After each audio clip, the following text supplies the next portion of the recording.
Je vous salue très fraternellement en Jésus-Christ. Et je vais confirmer encore que là où nous nous trouvons en ce matin, par la foi en Jésus-Christ, avec l'aide du Saint-Esprit, dans le lieu très saint du sanctuaire, car c'est là qu'il y a une douce harmonie. Merveilleusement bien. Merci, Papa bon Dieu, de ce que tu as fait les choses merveilleusement bien pour qu'il en soit ainsi. Que le Seigneur vous garde et qu'il vous bénisse en ce sabbat matin et que ceci reste toujours présent dans notre cœur jusqu'au jour où Jésus reviendra nous chercher pour vivre pendant toute l'éternité avec lui et les uns avec les autres.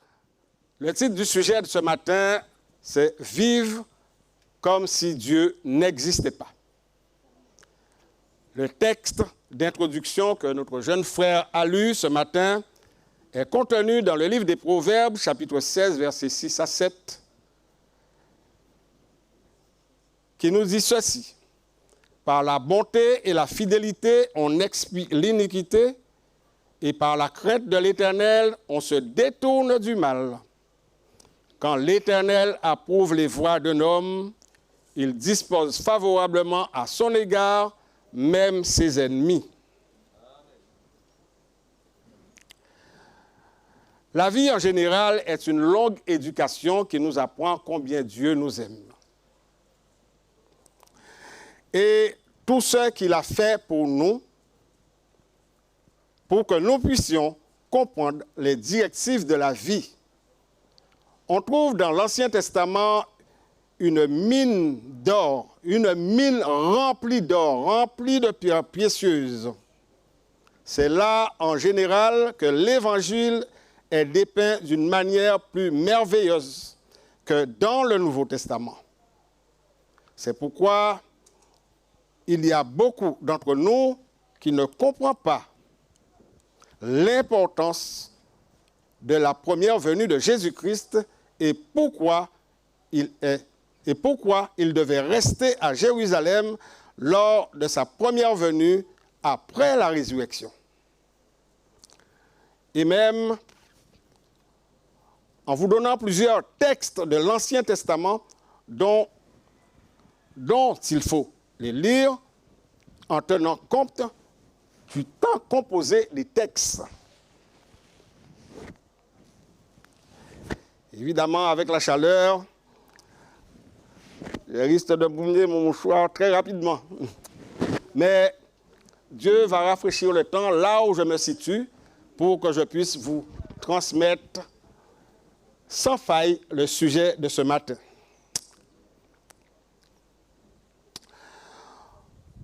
Et même en vous donnant plusieurs textes de l'Ancien Testament dont il faut les lire en tenant compte du temps composé, beaucoup n'arrivent pas à croire que Jésus-Christ devait rester à Jérusalem après sa résurrection.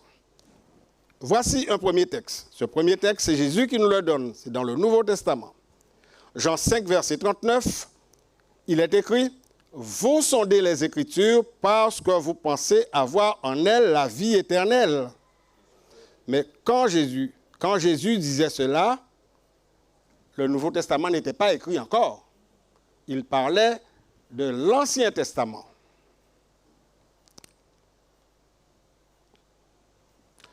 Tout ce qui concernait le salut de l'homme et le ministère de Jésus-Christ était contenu dans l'Ancien Testament.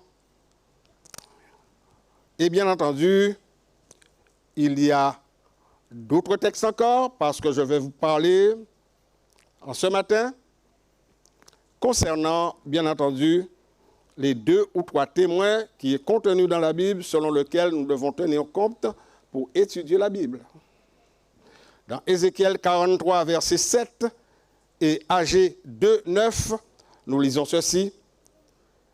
Vous pouvez les examiner et si toutefois il y a une incompréhension, je suis là à votre disposition pour vous donner toutes les explications nécessaires et vous démontrer que ce que je viens de vous dire est vrai.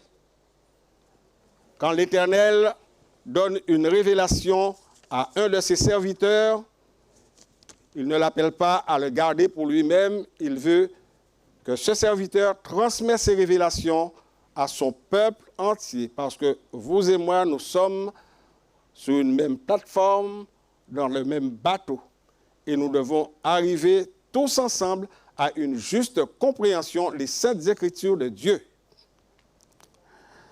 Voici un autre témoin que j'ai trouvé dans la Tragédie des siècles, à la page 446, deuxième paragraphe. Il a dit, « Le sanctuaire dont parlait l'apôtre, c'était le tabernacle que Moïse construisit sous l'ordre de Dieu pour être la demeure terrestre du Tout-Puissant. Ils me feront un sanctuaire et j'habiterai au milieu d'eux. »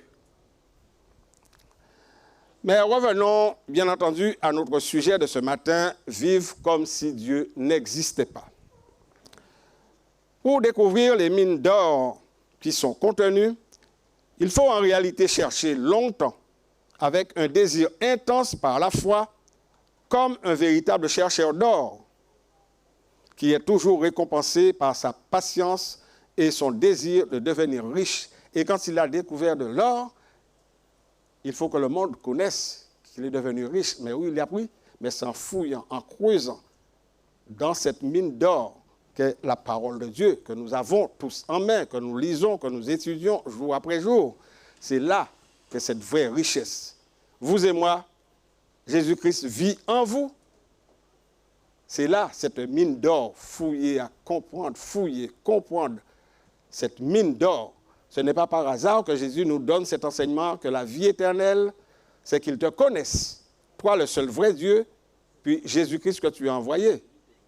La prière sacerdotale qui nous le dit dans Jean 17, verset 3.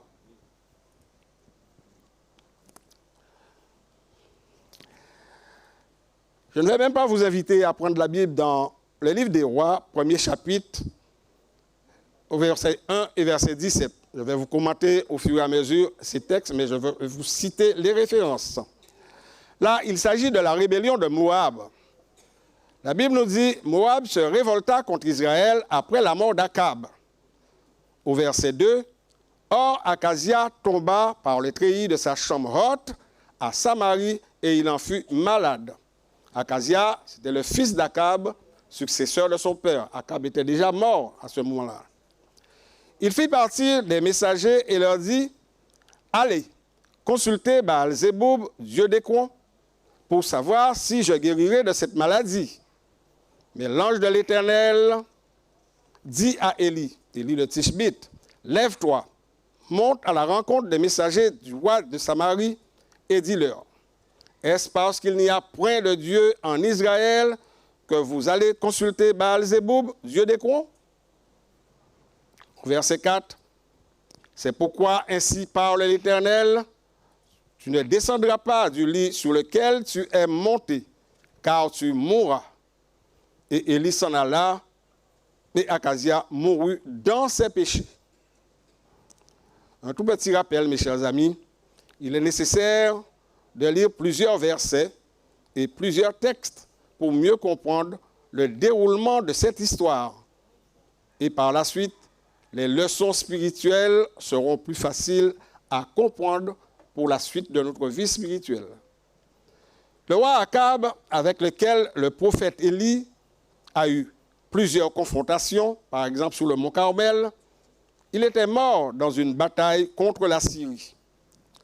Ceci nous est rapporté dans le premier livre des rois, au chapitre 22, versets 29 à 40.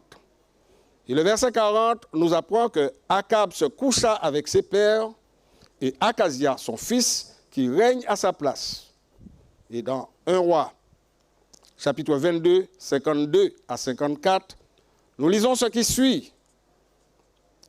Nous lisons ce qui est révélé de sa nature et de son caractère. Il fit ce qui est mal aux yeux de l'Éternel.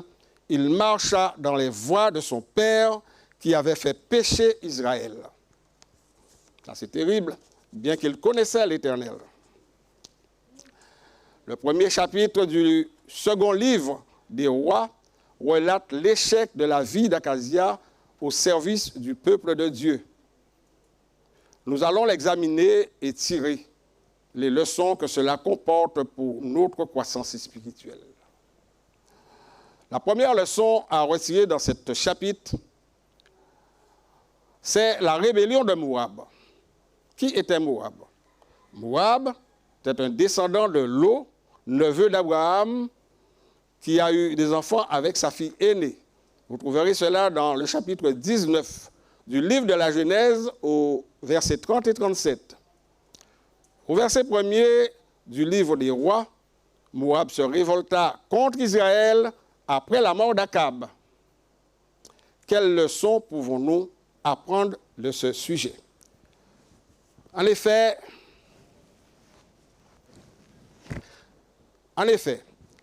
la punition temporelle est une réalité.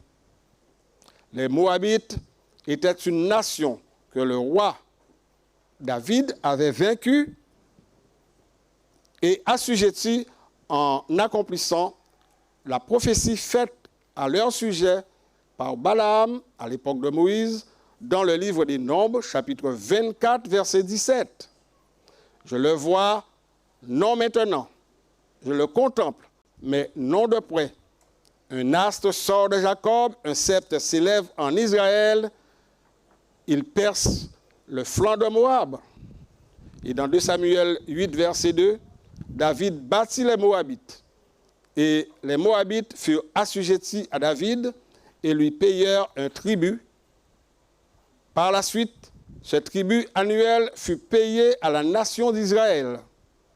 Dans 2 Rois, chapitre 3, versets 4 à 5, Mécha, roi de Moab, possédait des troupeaux et il payait au roi d'Israël un tribut de 100 000 agneaux et 100 000 béliers avec leur laine. Ça faisait beaucoup, là, mes chers amis.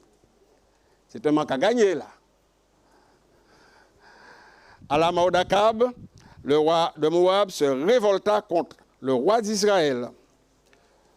Ceci, mes chers amis, est une remarquable illustration du principe établi dans le livre des Proverbes au chapitre 16, versets 6 à 7. Quand l'Éternel approuve les voies d'un homme, il dispose favorablement à son égard, même ses ennemis. Et de toute évidence, le contraire s'applique également. Quand les voies d'un homme déplaisent à l'Éternel, il en résulte toutes sortes de malédictions, de complications et tout le reste. Le roi Akazia fit ce qui est mal aux yeux de l'Éternel.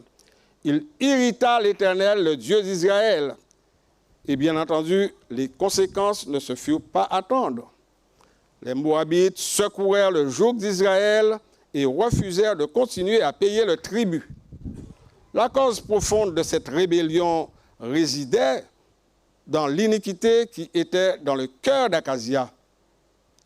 Quand nous transgressons un principe divin, les conséquences sont là inévitablement. Ce n'est pas parce que nous ne voyons pas les catastrophes, etc., les choses globalement, qui fait que des fois nous ne le croyons pas. Je vous invite, mes chers amis, un instant, tout simplement, en vous posant la question, combien de fois que vous avez agi en oubliant que Dieu existe? Cela nous arrive tous. Et si cette leçon nous est donnée ce matin, c'est bien pour que nous puissions réfléchir et ne pas se laisser entraîner dans la désobéissance comme Akazia. Combien de fois, vous et moi, nous n'avons pas tenu des propos qui ne sont pas de nature à édifier le corps de Jésus-Christ, c'est-à-dire l'Église? Combien de fois vous n'avez pas agi selon les sentiments de votre cœur, bien que la parole de Dieu, la Bible, déclare que le cœur est tortueux, mauvais et qui peut le connaître? Combien de fois vous n'avez pas fait avec négligence sans égale les services qu'il vous demande de faire dans son Église?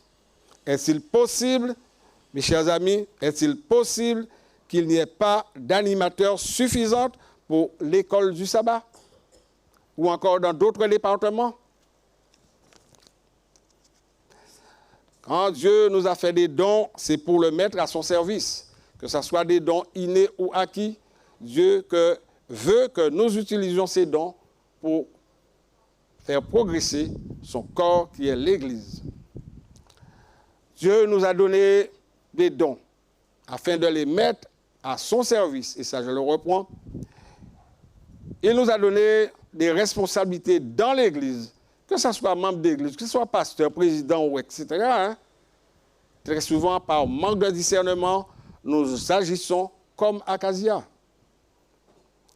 Il est écrit, « Maudit soit celui qui fait avec négligence l'œuvre de l'Éternel. » Ceci est contenu dans Jérémie 18, verset 10. Nous répétons très souvent les conseils de l'Éternel. Nous voulons être celui que tout le monde écoute.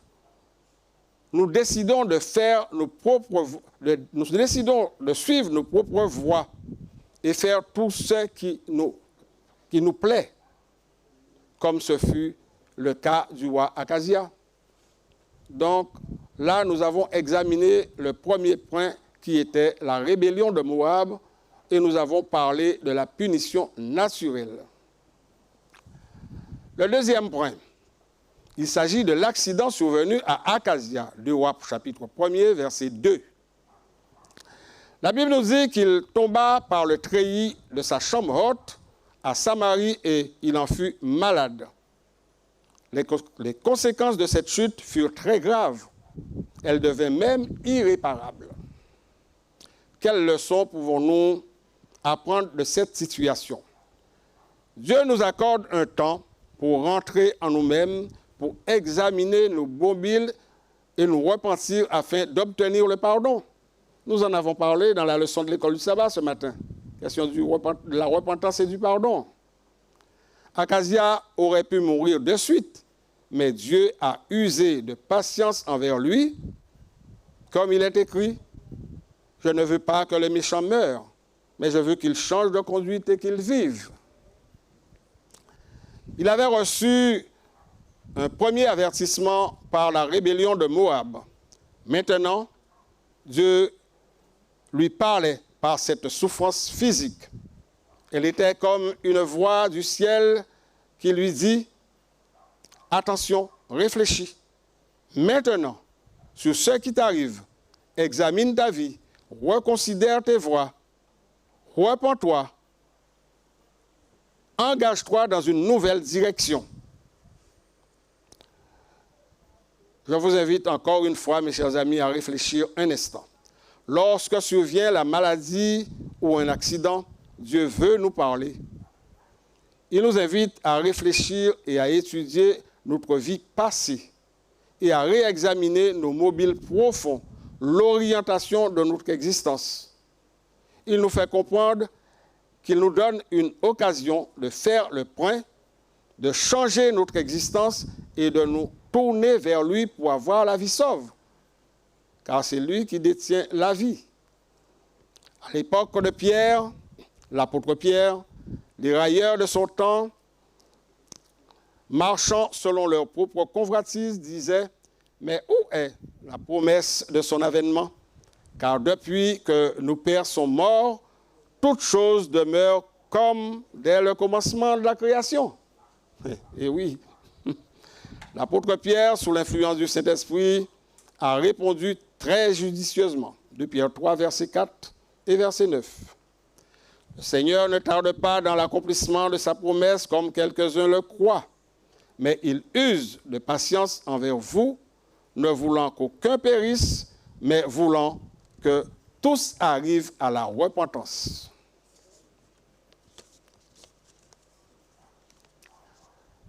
Acasia n'a pas bien employé le temps que Dieu lui accordait pour retourner vers lui.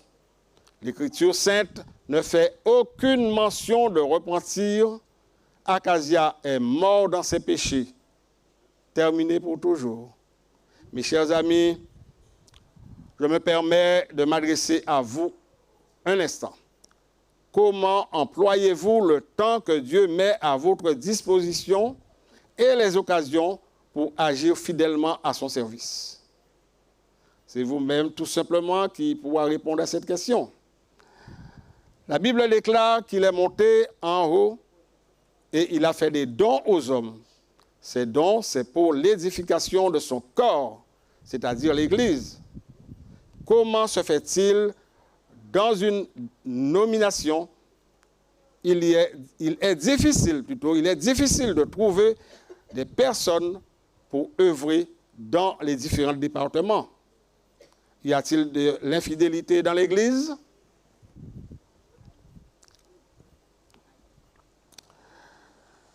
Y a-t-il de l'infidélité dans votre relation avec Dieu? Ou raisonnez-vous comme ce troisième homme dans la parabole des talents que nous trouvons dans Matthieu 25, verset 24. Vous savez, dans la parabole des talents, il nous est dit qu'il y avait 3 hommes. Le Seigneur les a donné des talents à tous. À un, il a donné 5 talents, à un autre 2 talents, à un autre 1 talent. Le premier qui a reçu les 5 talents, il a fait fructifier d'autres talents. Le deuxième a fait fructifier également. Mais le premier, qu'est-ce qu'il allait faire? Il a caché le talent et il ne l'a pas fait fructifier. Et vous savez, au moment où il fallait rendre compte, lui qui n'a rien fait, celui qui a reçu un seul talent, c'est lui qui fait un plus long rapport vers le maître. Il arriva même à critiquer le maître des talents. Malheureusement, pour ce serviteur qui n'a rien fait, la sentence est tombée. Versets 26 à 30. Serviteur méchant et paresseux, tu savais que j'étais un maître dur, tu devais mettre mon talent à la banque. Cela aurait fait des intérêts et à mon retour, j'aurais pu retirer les intérêts. Le verdict est tombé pour lui aussi, là. Nous avons parlé de la miséricorde de Dieu et le temps qu'il nous accorde pour réfléchir. Troisième événement, c'est la consultation d'Akazia, 2 Rois, chapitre 1er, versets 2 et 3. Il fit partir des messagers et leur dit, « Allez, consultez Baal-Zéboub, dieu d'Écron, pour savoir si je guérirai de cette maladie. » Quelles leçons pouvons-nous retirer de cette histoire-là encore? Akazia et bien d'autres personnes vivent comme si Dieu n'existait pas. Akazia connaissait Jéhovah, le Dieu d'Israël. Il vivait dans le palais de son père Akab. Il avait assisté aux interventions du prophète Élie sur le mont Carmel. Il avait vu les 3 années et demie de sécheresse et la pluie qui était tombée à la requête du prophète. Il connaissait les providences de Dieu dans la vie de son père. Il savait fort bien que Jéhovah fut le Dieu d'Israël. Mais lorsque survint l'accident et fut gravement malade, il envoya consulter Baal-Zéboub, dieu d'Écron, un dieu étranger, une idole. Akazia se conduisit comme si Dieu n'existait pas. Aujourd'hui, qu'en est-il des membres de l'Église de Jésus-Christ?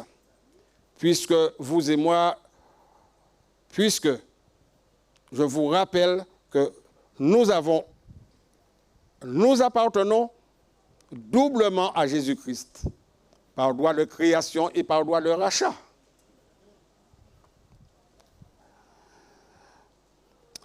Nous avons été créés et recréés pour vivre sur les rails de la volonté divine et non pour vivre selon nos penchants naturels. Ce que la Bible appelle les désirs, les convoitises de nos 5 sens. On se laisse aller au désir de nos 5 sens trop facilement. Dieu nous donne de telles leçons, c'est afin d'ouvrir les yeux de notre entendement et éviter la mort éternelle. Vivre comme si Dieu n'existait pas après l'avoir connu et vivre avec lui, mais c'est terrible de l'abandonner après. Il est bon de lire ce que l'apôtre Paul nous dit dans l'Épître aux Hébreux, chapitre 6, versets 4 à 6. car il est impossible que ceux qui ont été une fois éclairés, qui ont goûté les dons célestes, puis tomber dans le péché, puissent revenir après. Il y a même de nos dirigeants qui sont tombés dans cette phase-là. Il y a même des membres de ma famille, et c'est dommage. C'est sur la croix que Jésus-Christ a inauguré son Église en disant « Tout est accompli ». Il n'y a rien à rajouter. L'apôtre Paul, lui, en fait écho dans sa deuxième épître, au verset 20 et 22. En effet, si après être retiré des souillures du monde par la connaissance du Seigneur, si il nous arrive de retomber encore, il n'y a plus de pardon pour le péché. Dans notre société moderne, il y a beaucoup de religions, beaucoup d'églises, mais seulement 2 catégories d'hommes. Aujourd'hui, la majorité de personnes vivent comme si Dieu n'existait pas. J'aimerais partager avec vous le texte d'Éphésiens 2, versets 11 à 13. Je prends le texte parce que je n'ai pas écrit le texte.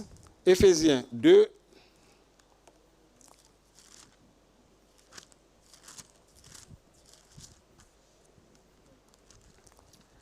Je dis bien Éphésiens 2.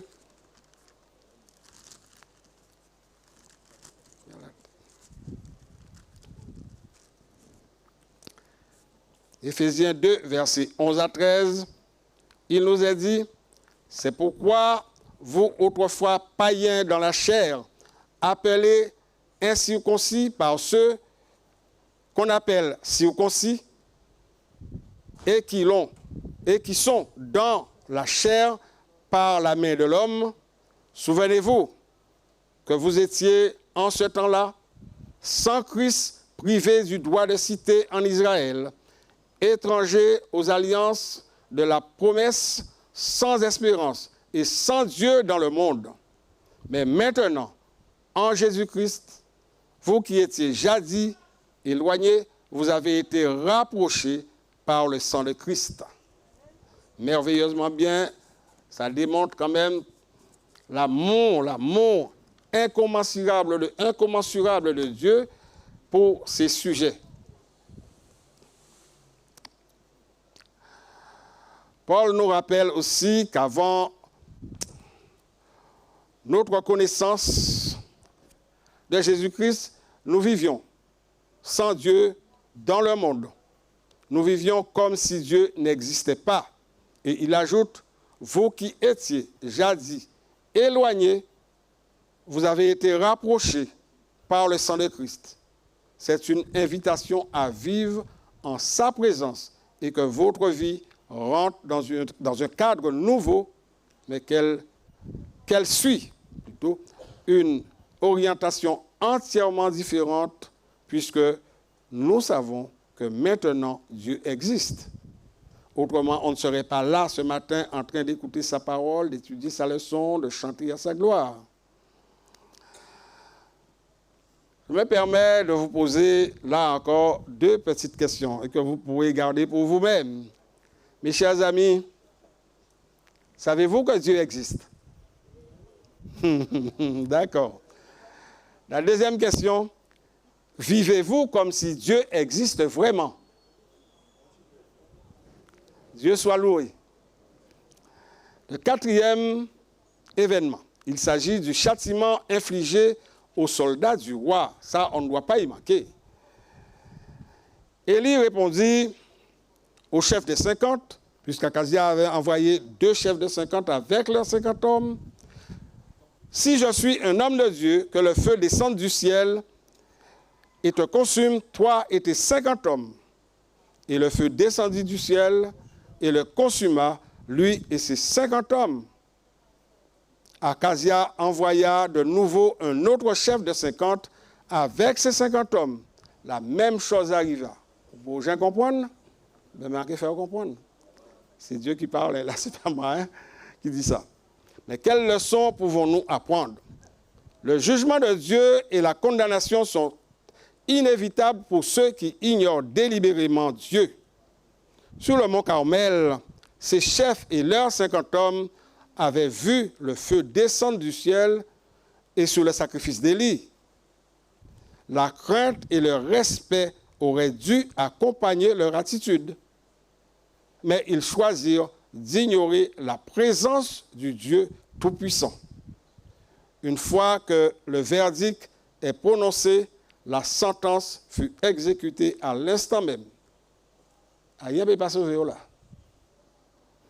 le livre des Psaumes, chapitre 14, verset 1, nous dit « L'insensé dit en son cœur, il n'y a point de Dieu. » Je me permets de vous mettre en garde avec toute la conviction que je possède contre les redoutables conséquences du rejet de Dieu ou de l'indifférence à son égard. Le jugement et la condamnation atteindra certainement celui qui ignore Dieu. Le livre des psaumes font allusion souvent aux références des méchants qui prospèrent dans ces voies et qui un jour devront payer, bien entendu, les conséquences. Nous retrouvons des références dans le livre des psaumes, chapitre 37, par exemple, le chapitre 73 du livre des psaumes. Parlons maintenant de la miséricorde de Dieu. Ce qui nous est offert à nous tous, aujourd'hui, demain ou après-demain, aussi longtemps que nos yeux sont ouverts. Dans 2 Rois 1, versets 13 à 15, le troisième chef de 50, à son arrivée, il fléchit les genoux devant Élie et dit, « Homme de Dieu, que ma vie, je te prie, et la vie de ces 50 hommes te soient précieuses à nos yeux. » Vous remarquez la différence, le respect, la révérence et la crainte de cet homme face à l'homme de Dieu. Au verset 15, l'ange de l'Éternel, c'est-à-dire Jésus-Christ, dit à Élie, « Descends avec lui, n'aie aucune crainte de lui. » Élie se leva et descendit avec lui vers le roi. Maintenant, c'est la miséricorde de Dieu qui est en action. Lorsqu'une personne lorsqu'une personne se présente devant Dieu avec un cœur contrit et dit, « Seigneur, aie pitié de moi », Dieu détourne son jugement. Il n'y a plus de condamnation. Cette action dans la Bible est appelée la repentance à laquelle nous obtenons le pardon de nos péchés. Dans le livre d'Ézéchiel, chapitre 18, 20, 22 et 30 et 32, Dieu nous parle en termes très clairs au sujet du jugement et de la condamnation, mais aussi de la miséricorde.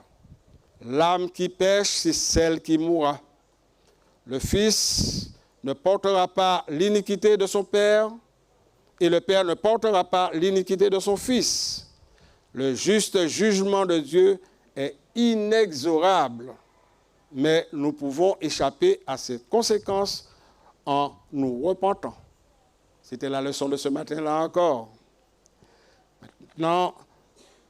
Maintenant, cinquième et dernier événement de ce sujet.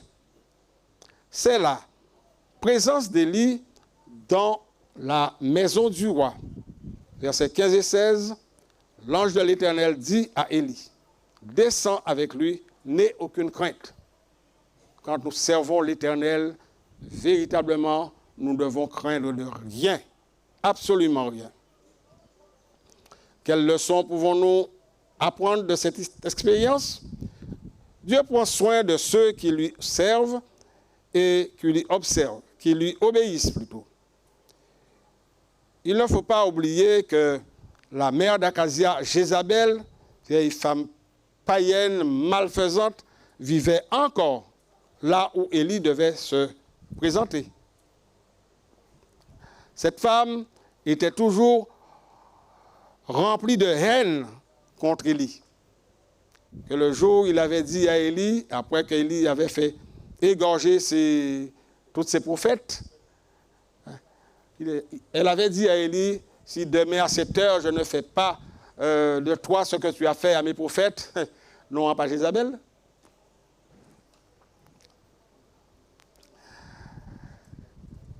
Élie devait se rendre dans la ville pour prononcer les paroles de l'Éternel sur Akazia. Il était sur son lit. Akazia était sur son lit de mort et vivait encore. Il suffisait d'un ordre de la part de Jézabel et Élie aurait été mis à mort sur le lieu même. Mais comme Dieu prend soin de ses serviteurs, il protège ses serviteurs. Il détourne les mauvaises attentions concernant son serviteur. Cependant, Dieu dit à Élie, descends, ne crains point. Le Dieu que nous servons a toujours pris soin de ses serviteurs. Lorsqu'une personne s'efforce de faire la volonté de Dieu et aller là où il l'envoie, elle peut se réclamer de sa protection, décrit dans Somme 27, 1 à 3. L'Éternel est ma lumière et mon salut, de qui aurais-je crainte? L'Éternel est le soutien de ma vie, de qui aurais-je peur? Élie savait qu'aucun mal ne l'atteindrait aussi longtemps qu'il exécuterait les ordres de l'Éternel. Il était sans crainte, sous l'influence divine. Mais quelle confiance! Vous et moi, nous avons à choisir entre deux voies qui s'ouvrent devant nous. Premièrement, d'abord, nous pouvons suivre l'exemple d'Akazia en acceptant de vivre comme si Dieu n'existait pas, avec toutes les redoutables conséquences que cela comporte. Et deuxièmement, nous pouvons suivre les traces d'Élie en mettant notre confiance dans le Dieu d'Israël vivant, le Dieu d'Israël vivant, qui prend soin de ses créatures, qui guide et qui protège ceux qui le servent. Dans Michée 6, verset 8, nous trouvons ce merveilleux texte. « On t'a fait connaître, ô homme, ce qui est bien. Et ce que l'Éternel demande de toi, c'est que tu pratiques la justice, que tu aimes la miséricorde et que tu marches humblement avec ton Dieu. »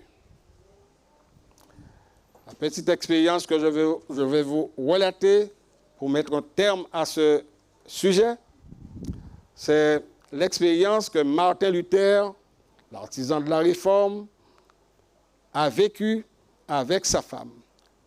À l'époque de la Réforme protestante, Martin Luther était très découragé.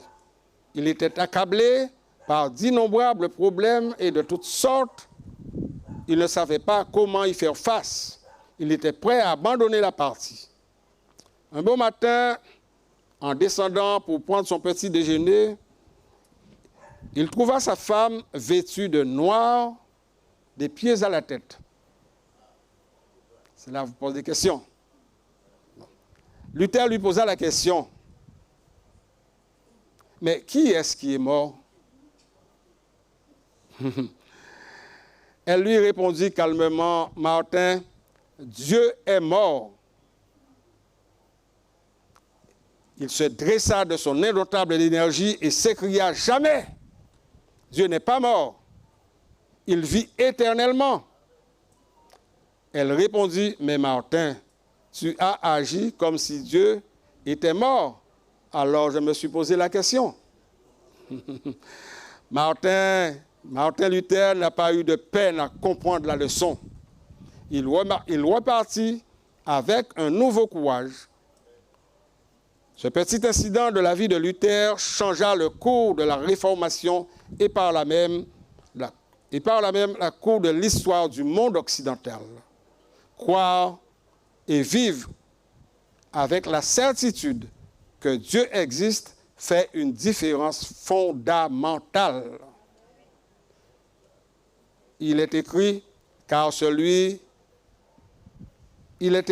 il faut que celui qui s'approche de Dieu croit que Dieu existe et qu'il est le rémunérateur de ceux qui le cherchent. Que Dieu vous garde, qu'il vous bénisse et qu'il continue à prendre soin de nous tous à la gloire de son Saint-Nom. Amen.